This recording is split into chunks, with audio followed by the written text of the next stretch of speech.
तर आपण ही दृश्य बघतोय पंकजा मुंडे यांचं परळीमध्ये जंगी असं स्वागत करण्यात आलेल्या पंकजा मुंडे यांना भाजपकडून बीड मतदारसंघासाठी निवडणुकीची उमेदवारी देण्यात आलेली आहे आणि त्यासाठी आपण बघतोय त्यांचं जंगी असं स्वागत परळीमध्ये केलं जात आहे। पारंपरिक नृत्याच्या माध्यमातून पंकजा मुंडे यांचं स्वागत सध्या केलं जात आहे आणि मुंडे बंधू भगिनी आपण बघतोय एकत्र आलेले आहेत।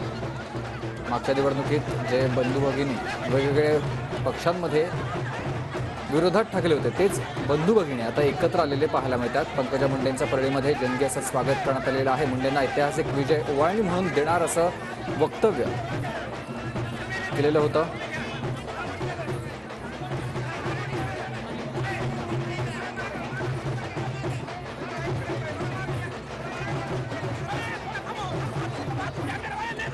सोहळा पाहायला मिळाला। हे अनोखा सोहळा आज आपण पाहताय, पण निकालाच्या अंती या ठिकाणी खऱ्या अर्थाने आम्हाला अभूतपूर्व आणि ऐतिहासिक विजय हा पंकजाला द्यायचा आहे। त्यामुळे पंकजाताईंना हा अभूतपूर्व आणि ऐतिहासिक विजय देत असताना आम्हाला कष्टही फार करावे लागणार आहे। माझ्यासाठी आज भावनिक क्षण आहे आणि आनंदाचाही आहे, उत्साहाचाही आहे। अनोखा गिफ्ट 4 तारखेला ताईंना मिळेल।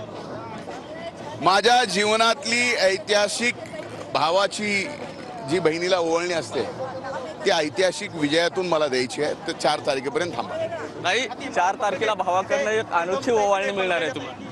4 तारखेला हो नक्कीच। मला आता परळीमध्ये एक क्षणी वेळ फार घालवण्याची गरज नाहीये। मी आता बाकी ठिकाणी हात जोडत जाते। बीड मध्ये घातली तरी आणि वेळ घालायची गरज पण उमेदवार म्हणून मला फिरावं लागेल तर आता मला एका मतदारसंघाचं निश्चित हे झालं, म्हणजे मला लक्ष नाही। वेगळं अनोखं सोहळा इथंच पाहायला मिळाला। हो नक्की नक्की। आता जे मी उमेदवार म्हणून नमस्कार करत सगळीकडे जायला मोकळी झाली। प्रीतम ताई माझ्यासोबत आहेत। ताई, कसं पाहता सोहळ्याला? 2 बहिणी 1 भाऊ एकत्रित आहे। निश्चितच आनंदाचा क्षण आहे आणि हा आनंद विजयाच्या दिवशी आणखीन आमचा शतगुणांनी वाढेल असं मला वाटतं। कॅमेरा पर्सन हर्षद, मी महेंद्र कुमार मुधोळकर, TV9 परळी, बीड।